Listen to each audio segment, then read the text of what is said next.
Good evening and welcome to our weekend edition of Brett's Old Time Radio Show. Thank you so much for checking it out. I do appreciate it and I hope your Saturday's gone really, really well. Welcome to another episode of Brett's Old Time Radio Show and welcome to my home right here in beautiful Lyme Bay. Forecast today has been rain all day, although it's not rained all day. It's not been as bad as I thought it was going to be, but it is definitely on the wet side. It's very wintry. Huge thank you for joining me once again for our regular late night visit to those dusty studio archives of old time radio shows right here at my home on the south coast of the United Kingdom. I'm Brett, I'm your host for our Nighttime podcast. Welcome to another episode. Don't forget I've got a Facebook page, an Instagram page and a YouTube channel. They're all called Brett's Old Time Radio Show and it would be fantastic if you could follow me. Feel free to send me some feedback on the show, brett@tourdate.co.uk. Also, I've launched a supporter page where you'll find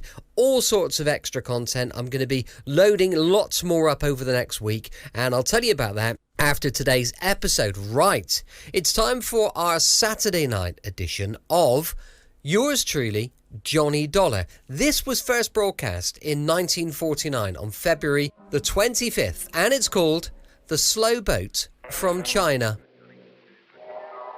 The Columbia Broadcasting System presents yours truly, Johnny Dollar.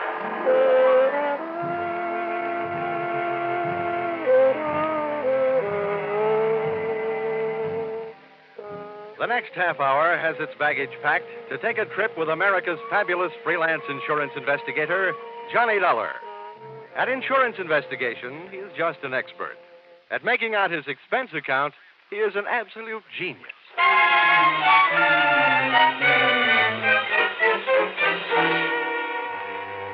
Expense account submitted by Special Investigator Johnny Dollar to Home Office, Oriental West, Cargo Bonding Company, San Francisco.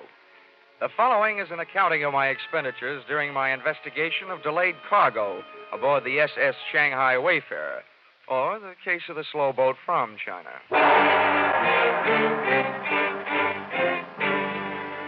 Expense account, item 1, $181.52. Plane fare from Hartford to San Francisco in answer to your urgent call. Expense account, item 2, $3. Lunch on Fisherman's Wharf in answer to my stomach's urgent call. Item 3, $1.20. Cab fare to your office. Dollar, my name is Fundy. I haven't had the pleasure of meeting you before. And may I say it's a pleasure meeting you. It's a rough trip. I'm glad it's over. Over? Oh, it's just begun. Here, Dollar. This is your plane ticket to Singapore. Singapore? Hmm? You know, Fundy, I had a choice. Really? To come to San Francisco to see you, or to take a case in Boston. A nice old lady on Beacon Hill clubbed her husband with an early American bed warmer. But no, rather than New England broiled lobster, I'd rather have San Francisco cracked crab. Now, all of a sudden, Singapore. May I ask why? Yes. We've bonded against a delay, a $120,000 cargo of raw tin aboard the Shanghai Wayfarer. The ship was due to sail from Singapore 3 weeks ago. Still out there, tied up in the Tanjong Pagar dock. What's the delay? Mutinous, mechanical, or just plain mysterious? I'm afraid it's a little of each. We flew an expediter out there 10 days ago to see what he could do. All the satisfaction we've had from this man, Harrison, is a report that since his arrival, the Wayfarer's main shaft is burned out, her freshwater pumps have fouled up, and her steering machinery has gone on the fritz. You don't need an insurance investigator. You need a good plumber. Well, maybe you're right. But anyhow, you'll find our man Harrison, William Harrison, at the Crown Colony Hotel. He'll fill in the details. Dollar, you have only a matter of hours after you hit Singapore to get the Shanghai Wayfarer started on its way. I must impress upon you the fact that any delay after that will cost this company $2,500 a day. Well, all I can promise is the old college try. Times like this, I wish I'd gone to college. Well, anyway, I'm in the right town to make my last night in the States a good one. A few drinks with the right gal at the top of the mark. A few rare steaks at Alfred's. A few dances to Freddie Martin's music at the St. Francis. A few moments alone in the arms... Dollar. Huh? That sounds mighty good. But your plane leaves in 2 hours. 2 hours? Well, I guess I'll have to do without the drinks, the dinner, and the dancing.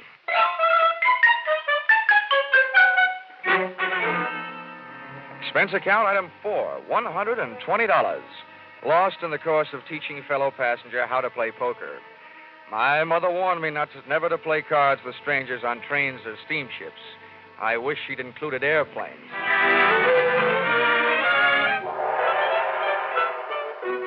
You'd implied, Fundy, that the situation smelled. Well, you should have caught a whiff of the city, especially the native sections, through which I had to pass on my way to the Crown Colony Hotel. I found it on Anson Road. I found myself a room. I also found William Harrison's room.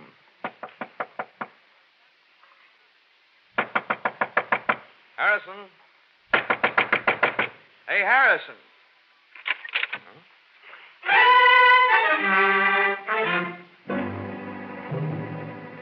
But I didn't find Harrison. All I found was a calling card from my old friend Trouble. Wherever Harrison was, he didn't want to be, and he left a trail of broken furniture and blood to prove it. I searched the dresser. Shirt size, 14. Socks, 9. That meant Harrison was a small man. I went through the bathroom, shaving brush and toothbrush still wet, indicating that he'd been there not too many hours before I arrived. Then I tried the wastebasket.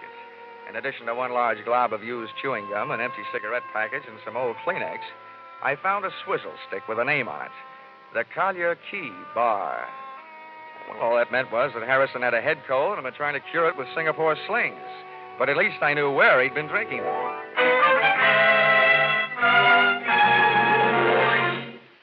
The Collier Key Bar looked out on the harbor. It was dark enough inside to give a man a good excuse for drinking nightcaps at noon. Your pleasure, sir?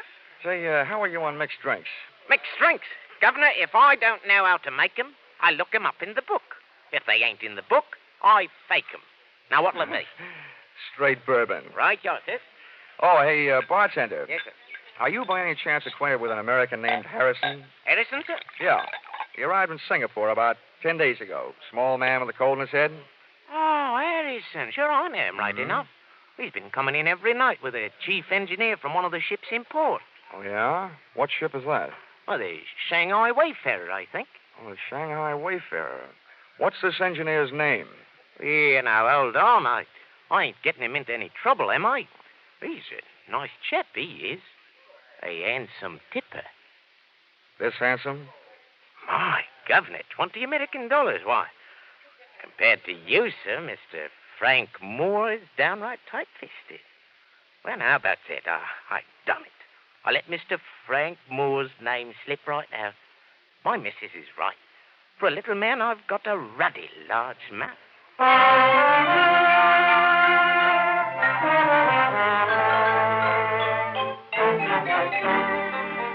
Expense account, item 5. Rickshaw fare to the Tanjong Pagar docks, 10 cents. Tip to Pony Boy, $1. The ships moored fore and aft of the Shanghai Wayfarer were busy stuffing the pungent treasures of the East into their deep steel pockets. The only sign of life aboard the Shanghai Wayfarer was the right hand of the burly gangway watch. It was holding a knife with a 6-inch blade and slicing thin slivers off a plug that looked more like tar than tobacco. As a gangway watch, he might have been fine. But as a reception committee, he was no Elsa Maxwell. That's far enough, mate. There's nobody aboard and there's nobody coming aboard. It's all right with me. All I want's a little information. Where can I find your chief engineer, Frank Moore? You come to the wrong place. Try the icebox over at the Singapore police. They fished him out of the harbor this morning, stabbed to death. Oh? Any idea who did it? They're holding some dame he's been playing around with. No, I don't know her name. Have they got anything else? Listen, mate, my job is to guard the ship, not answer questions. Okay. Have it your way. Oh, watch out for pirates.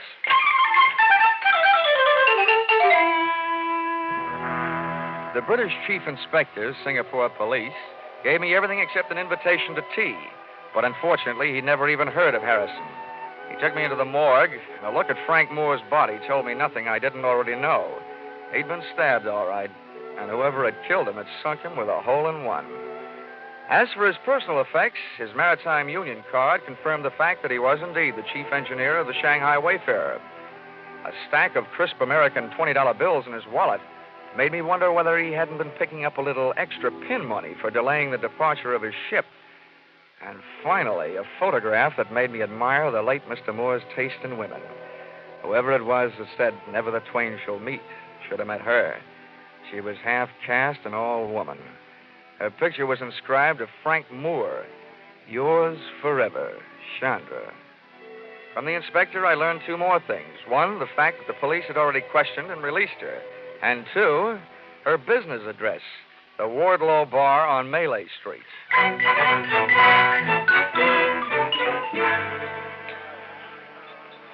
Hello, Mr. Young.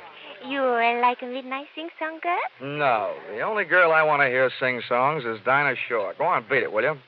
Oh, hey, wait a minute. Yes, Stuart? Where's Chandra? Oh, she go across to Penang tonight. You buy me drink, mister? We sit right over... Tagona!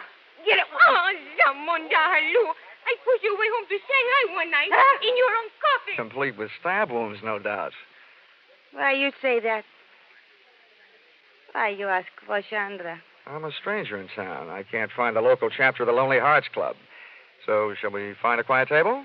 I don't know you. No, but you knew Frank Moore. That gives us something in common. Over there is one. Okay. This doesn't sound like a very quiet table to me. In Singapore, you will learn whispers stand out in the quiet. They disappear in the noise. I'll bow to the wisdom of the native guide.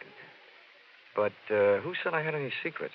You talk about Frank Moore, so I know if you do not have secrets to give, there must be secrets you like to learn.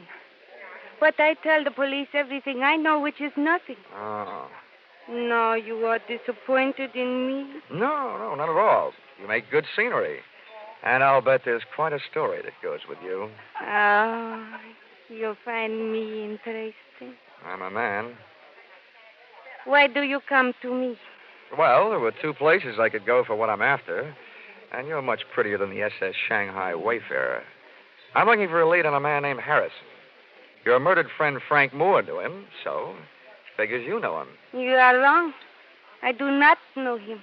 I do not even know you. Oh, well, that's soon fixed. My name is Johnny Dollar. Your name is nice. Especially the dollar part, huh? You are very droll, but I see when you make this joke there is no smile on your face. You are worried about your friend, Mr. Harrison? Yeah, that's right. Maybe he was lonely tonight. Maybe he does not want you to find him. You certainly make me feel much better. How about a drink? I never drink before midnight. All right, then I'll wait. We'll have one then. All right, Johnny. But we don't have it here. We go to my house. There it is cool on the river. And there it is quiet. So we do not have to whisper.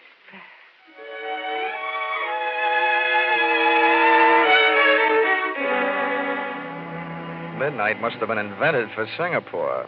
And her house must have been invented for midnight. Only one thing looked out of place.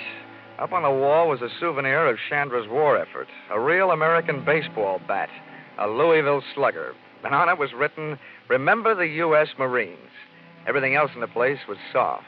The lights, cushions, and Chandra. It is nicer to drink here, no? May I say, it's a mite intoxicating without a drink. I wish the boys back in my high school senior class could see me now. What do you mean? In the graduation annual, they predicted I'd be a bookkeeper. Oh, I do not understand you. And neither did the boys in my senior class. Johnny, please say things I can understand. I want to know you better. Maybe if I stop talking altogether, you'll get to know me better. Johnny.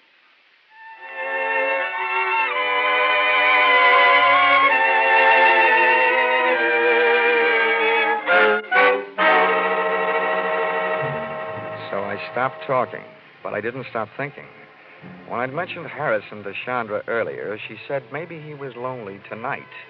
If she didn't know him or anything about him, I wondered how she knew that he was missing tonight and not for a couple of days, or maybe even longer. Besides, the boyfriends of women like her don't keep secrets. I still assumed that if Frank Moore had known Harrison, Chandra had known Harrison. I also assumed that she'd spited me into her parlor for purposes other than social. And that notion was seconded soon after I had it, when somebody kicked the door open. There he is. There's your Johnny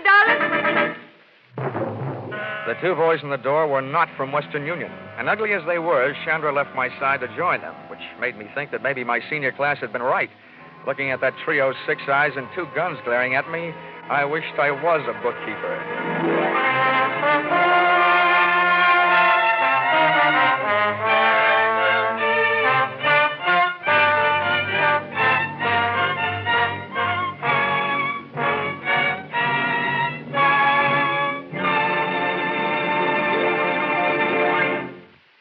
In just a moment, we'll return to the second act of Yours Truly, Johnny Dollar.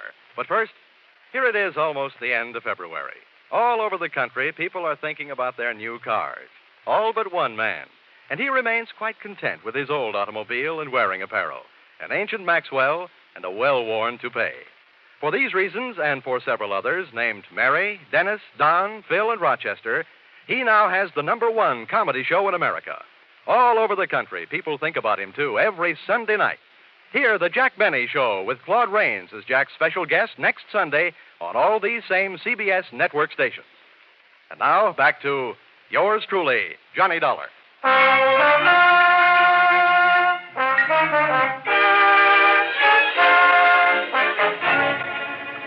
The men with the guns, described from left to right, were a fat man with 3 chins and a bald dome, and with him, a punk with a sneer and arms that were too long for the rest of him. They gun-muzzled me into a chair and started making anything but sense. Well, Sandra, my dear. We are at last face to face with the mysterious stranger, Johnny Dollar. Oh, don't kill the suspense and tell me why. He knows why. He came to the Wardlow bar. He knew about Frank Moore, and he was looking for the other one, Harrison. That is why I phoned you. Well, it would seem then that this unfortunate chain of events is nearing the final link. Yeah, this guy uses his head better than Harrison did. Well, Dollar? I'm using my head right now. Splendid, splendid. So doing, you may well prevent Harrison's death, as well as your own. Oh, well, that's better than nothing. But is that all you can offer? Skip the bargaining, Rusline. Takes too much time. Quiet, Corgi. There are times when money is cheaper than the results of your kind of blind violence. Well, Dollar, you do have a price. Take a tip from my last name. Start bidding. I tell you, you're nuts, Rusline. You aren't sure he knows where it is. He must know. He was looking for Harrison. They both know. You be quiet, both of you. 500 pounds English dollar. Where is it? At times like this, I keep my mouth shut and my ears open. 750. Surely, Dollar, since you've entered the situation at such a late date, that is profit enough. Oh, well, I'm a man of expensive taste. I've always aspired to such things as $200 cigarette lighters. Go ahead. Keep spitting out that wise talk, and you'll be spitting out teeth. How'd you like to go swimming with your hands and feet tied? I could bite my tongue. Not just yet, Corgi, my boy. This man is worthless, dead. Perhaps, Dollar, we can induce you to talk in much the same way as we could prepare to pat it by slitting the tongue. You know, Rosalind, your mother must have been scared by Sidney Greenstreet. Either this guy is nuts or he doesn't know anything. What I know would fill a police blotter. Corgi, you know nothing of psychology, my boy. What this man is attempting to pass off as a show of bravery is based purely on the knowledge that he is, momentarily at least, of some considerable value to us alive. Now, Dollar, be careful. Before you make your final decision, bear in mind you've heard our final offer. Now, sir, what shall it be? Oh, the squirrel said to the little girl when she asked him what he wanted for Christmas, nuts. Very well, Dollar. Corgi. Thanks.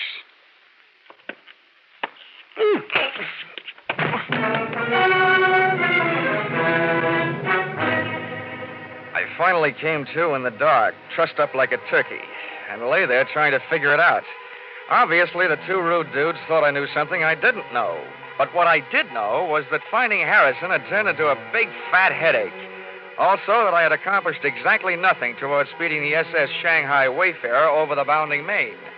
While I was comforting myself by repeating over and over that old insurance company soother, never say die, I discovered I wasn't alone. Hello. Huh?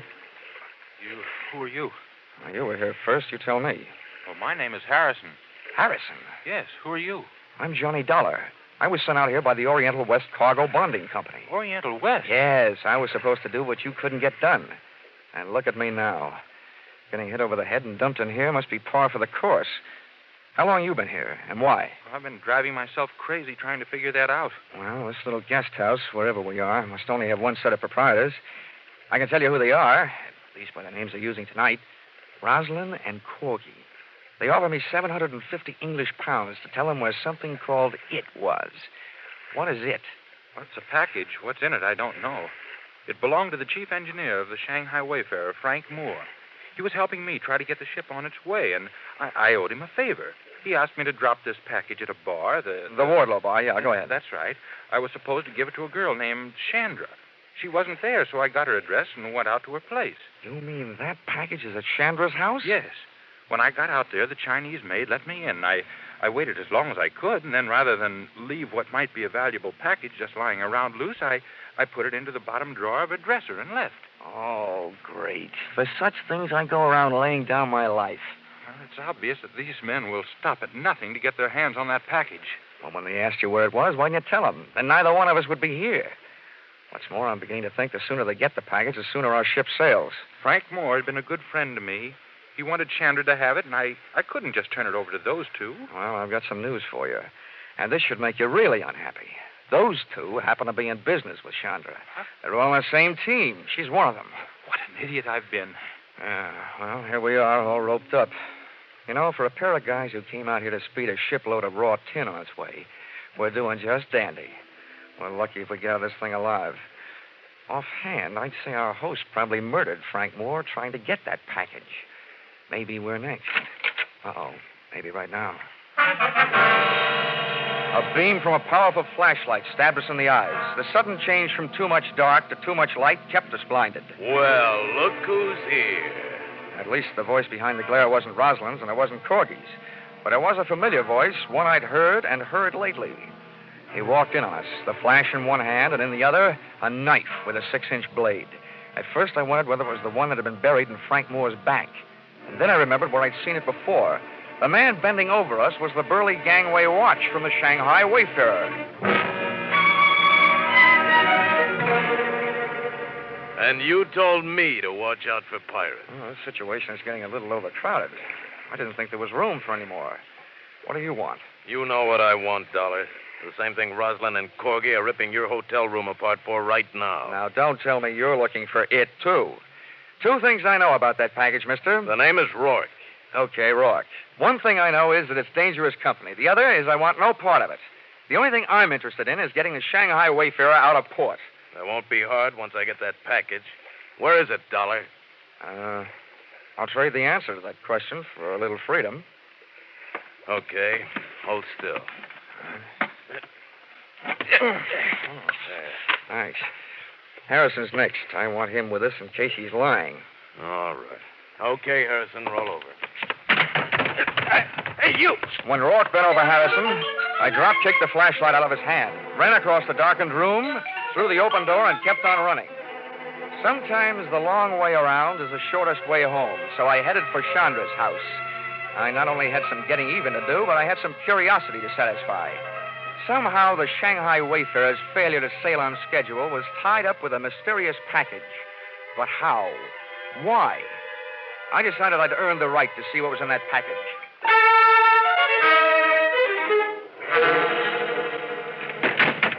Johnny!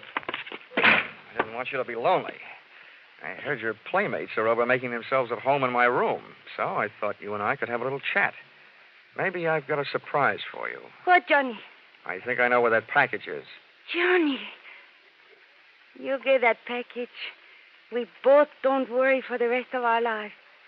But we must hurry before Rosalind and Corgi come back. We go now. Okay, where's your bedroom? Johnny, what do you mean? Oh, come on, where is it? Come, I'll show you.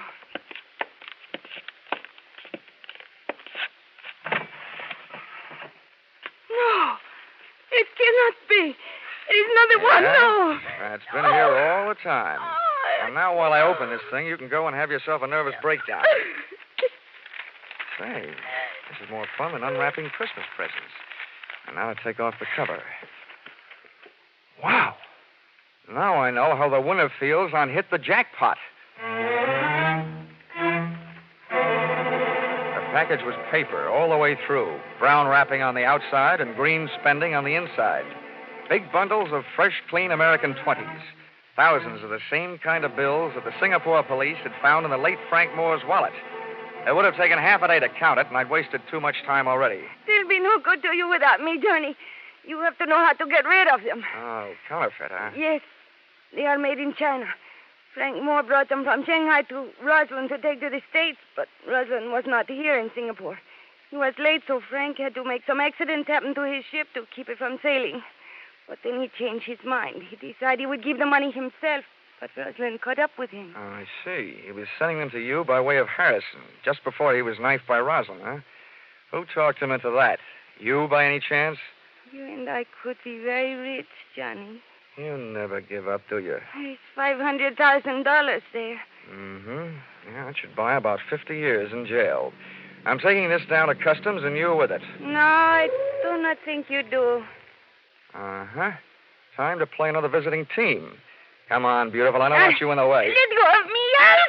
I grabbed her, lashed her wrist with a cord from the package, and since she liked money so much, I stuffed her mouth with a fistful of those troublesome $20 bills. I locked her and the rest of the loot into a closet and dashed into the other room looking for a weapon. And then I remembered that Louisville slugger from the U.S. Marines.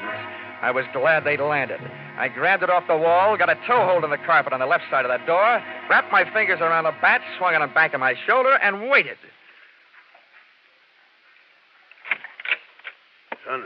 Sandra, my dear, we just came to... Oh! 2 out and 1 to go. Go! 3 outs, and the side is retired. What a ball game. First, I take your guns. And now we sit and wait for you to wake up. I'll take over from here on in, Dollar. Huh? Oh, I don't know about that, Rourke. I happen to be the guy who has the gun. Oh? Well, here. Take a look at this. What's in your wallet that I want to look at? More hot 20s? I'm not taking my eyes off you, Rourke. Okay, I'll turn around with my hands up, and then you can look at it. Okay, fair enough. But if you so much as move, I'll start shooting. That's the deal. Oh, it's a fine time to learn this. Are you satisfied? John Joseph Rourke, U.S. Treasury Department. Come on in. I'm sorry I couldn't come out into the open before, Dollar, but I was too close to the payoff of this case to take any chances. Well, you know, I'm beginning to think that just being in this town is taking chances. That counterfeit's been funneling through this port on its way from China for months. We had Moore staked out for a long time, but this is the first shot we had at the top. That's him lying there on the floor, Roslyn. Now I've got him. Oh, your pal Harrison told me where I can find the only other thing I need, that package of hot money in the dresser drawer. Oh, it's now moved into the bedroom closet, along with a package of hot woman. Well, then, Dollar, it looks like my job out here is just about done. Yeah, I guess so. Hey, wait a minute. You're from the Treasury Department. Yes? Well, then, after you get all these birds into their cages, how about helping me make out my income tax?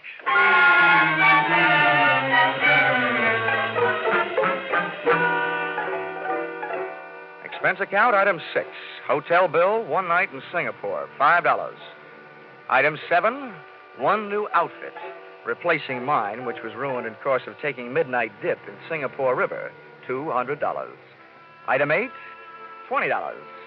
Bar checks for cheering up one William Harrison, your expediter, whose innocence had him running errands for the man who was holding up the departure of your ship. Item 9, $375. Spent while killing time until the departure of my plane back to the States, after the Shanghai Wayfarer finally sailed.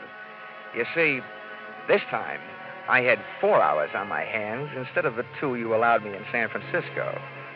Expense account total, $1,407.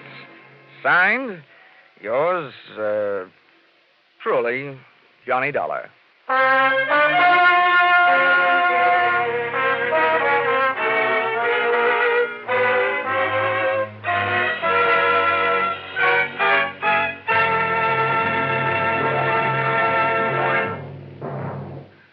In just a moment, we'll tell you about next week's Johnny Dollar adventure. But first, for more exciting drama in the mystery and adventure line, remember CBS 2 thrill-packed Saturday night shows.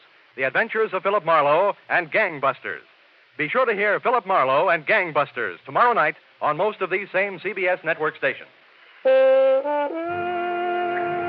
Next week, CBS will take you adventuring with Johnny Dollar, hitting the hot spots in Palm Beach and New Orleans, with the star of Hades, Diamond, on a trip all points south. Charles Russell plays the role of Johnny. Our music is composed and conducted by Mark Warno. Yours truly, Johnny Dollar, is written by Paul Dudley and Gil Dowd, and is produced and directed by Richard Sandville for CBS, the Columbia Broadcasting System. Welcome back. Hope you enjoyed our latest episode of Yours Truly, Johnny Dollar. And don't forget, we'll be back tomorrow with an episode of The Saint, where Simon Templar is going to be up to all sorts, I have absolutely no doubt. That's going to be going live at 5 p.m. GMT. You can email me, brett@tourdate.co.uk. I'd love to know your thoughts on the show. And as mentioned earlier, I've got a Patreon supporter page where you'll find loads of extra content and extra shows. And, well, we'll be loading that up over the coming months anyway. Check out patreon.com/Brett's Old Time Radio Show. Thanks for listening. I'll be with you 7 days a week, each and every week. And I'll see you next time on Brett's Old Time Radio Show. Love you. Bye.